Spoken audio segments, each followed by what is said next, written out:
The film opens with a voice asking us a simple question. Have you ever wondered where nature gets its magic? Who makes the snow fall or paints the trees with the colors of spring? Well, we learn that it's all the work of magical creatures called fairies who do their jobs hidden from our eyes. And with the very first laugh of a baby in our world, a new fairy is born. We see a baby girl let out her first laugh, and that laugh transforms into a glowing dandelion seed. It floats on the wind, traveling a great distance until it reaches the second star to the right, and from there, it enters the enchanting world of Pixie Hollow. The laugh is welcomed and taken to a giant tree called the pixie dust tree. All the fairies gather around as a little bit of magical pixie dust is sprinkled onto the seed. In an instant, it transforms into a beautiful, though maybe a little on the small side, fairy. Queen Clarion arrives and welcomes her to Pixie Hollow. With a touch of pixie dust, she unfurls the new fairy's wings, allowing her to fly for the very first time. After that, the leaders of the different fairy talents place symbols before the newcomer: water, light, animals, plants. The queen explains that whichever symbol glows will determine her talent. She tries touching the water and plant symbols, but nothing happens. She keeps trying until she passes by a small hammer, which suddenly flies right to her. The moment she touches it, it glows with a light so intense that the other fairies say they've never seen a symbol shine that brightly. Not even for Vidya, the gifted fast-flying fairy, who we see sitting off to the side, clearly annoyed by all the attention the new fairy is getting. The queen announces her talent is that of a tinker and names her Tinker Bell. She asks the Tinker Fairies to welcome her. Two funny-looking fairies step forward. One says, quite formally, "Greetings, Miss Bell, I'm Clank." The other nudges him, saying, "Bobble, at your service." They take her on a tour to show her around Pixie Hollow, telling her she's arrived at the best time of year because spring is just around the corner, and it's their most important season. They explain that Pixie Hollow is divided into different realms for each season, like the autumn woods and the winter woods, whose fairies are on vacation after finishing their work in the human world. Tinker Bell is mesmerized watching the nature fairies prepare for spring. Afterward, Clank and Bobble take her to their workplace, the Tinker Workshop. At first, she's a little taken aback by the place, which looks like a huge garage, but she's quickly amazed by all the inventions and tools they create. They show her to her new home and present her with an outfit, but it's way too big. So, with a natural skill, she expertly cuts and stitches it into her own unique, iconic green dress. When she shows up at the workshop, everyone is impressed with her new look, and they show her the things they make, like pots, pans, and baskets that help the other fairies with their jobs. Their leader, Fairy Mary, arrives and asks them to deliver supplies to the nature fairies. Tinker Bell asks to go with them, and they all hop into a cart pulled by a mouse named Cheese. On their way, they're attacked by some aggressive plants called the sprinting thistles. Cheese the mouse gets scared and bolts, crashing the cart into a tree and breaking everything. A group of nature fairies arrives, including Fawn,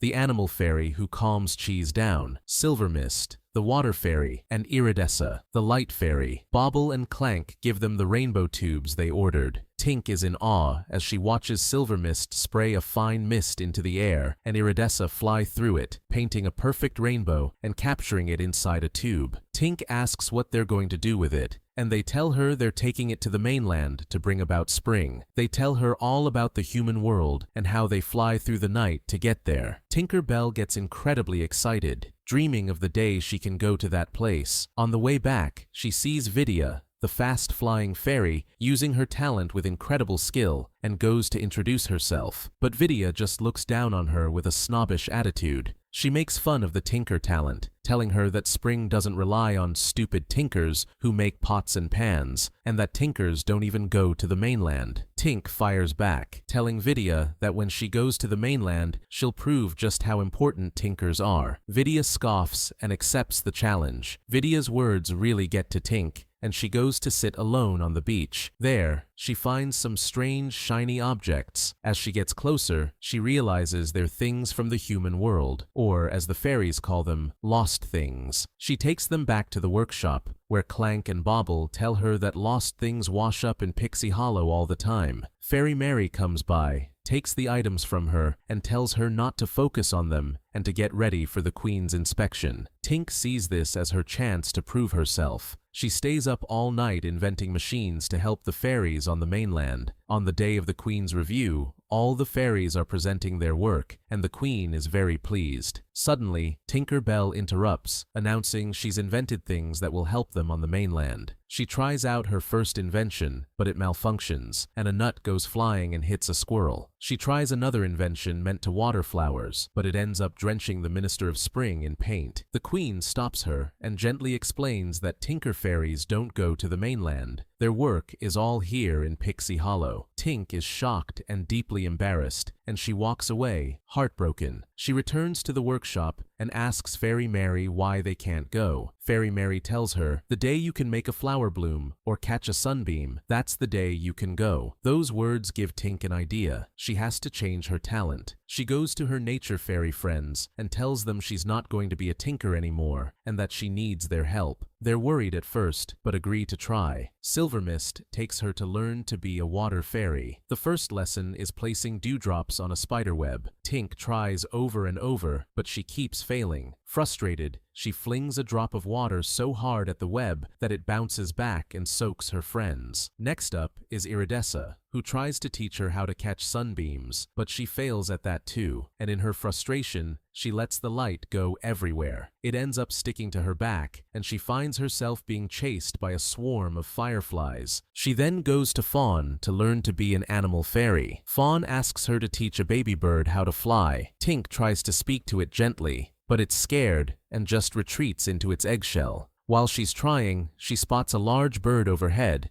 and thinks it might be able to help, but it turns out to be a hawk, and it starts chasing her, trying to eat her. She manages to escape into a hole in a tree, where she finds Vidya hiding. The hawk pecks at the wood, and Tink accidentally bumps Vidya, causing her to fall right in front of the hawk. Before it can grab her, her friends arrive and save her by throwing berries at it. Tink tries to help Vidya up, but Vidya just yells at her and flies away. Tink feels completely useless and sits alone among the plants. Suddenly, she spots an old broken music box. An idea sparks, and she begins gathering its broken pieces, reassembling them with an innate, natural skill. Her friends watch from a distance, amazed. She puts together all the internal and external parts, and when she turns the key, the box plays a beautiful melody. Her friends rush over to her. "This is your talent, Tink," they tell her. "You invent, create, and fix things." But she's still so set on going to the mainland that she doesn't listen. In her desperation, she goes to Vidya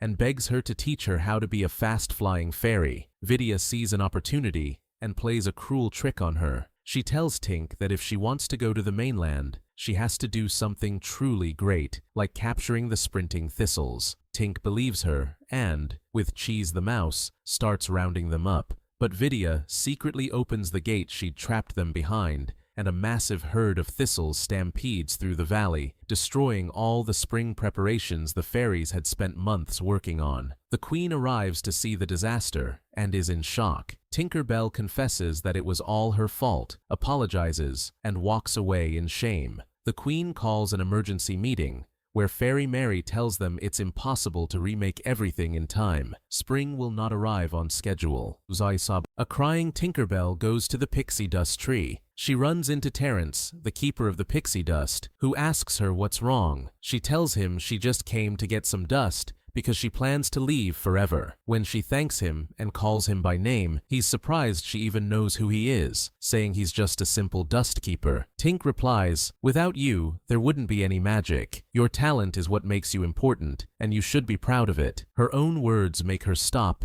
and think. She rushes back to the workshop, her mind buzzing with ideas. The next day, the queen is sadly announcing to all the fairies that spring will be late. Tinker Bell interrupts her, saying she has a solution. She demonstrates a new tool she invented by coloring a ladybug with incredible speed, telling the queen she can fix everything. Vidya steps in, asking how they could possibly trust the one who caused the problem. Tink gets angry and confronts her. "Why do you always think you're better than me? At least I'm trying to help." And with that, everyone learns that Vidya also had a hand in what happened. The queen punishes Vidya by making her round up all the thistles, and she gives Tink a chance. Tink says, "I can fix everything because I'm a tinker, and tinkers fix things, but I can't do it alone." All the fairies, along with Bobble, Clank, and her friends, stand with her. She asks them to gather all the lost things, and using them, she starts inventing incredible machines that speed up the work, a device that vacuums up seeds, a contraption that grinds berries into paint, and sprayers that can color insects in seconds. All the fairies work together as a team, and in record time, they manage to get everything ready just before the first spring blossom opens. The queen comes and thanks Tinker Bell for saving spring. Her friends ask the queen to let Tink go with them to the mainland. Fairy Mary steps in, holding the music box Tink fixed. "I found this toy years ago, but I could never fix it," she tells Tink. "But you did. Your talent is rare, and I'm sure there's a little girl in the human world who is missing her toy." The queen grants her permission to go, and everyone celebrates. They begin their journey to the mainland, and Tinker Bell is filled with pure joy. They arrive and start to bring spring to the world,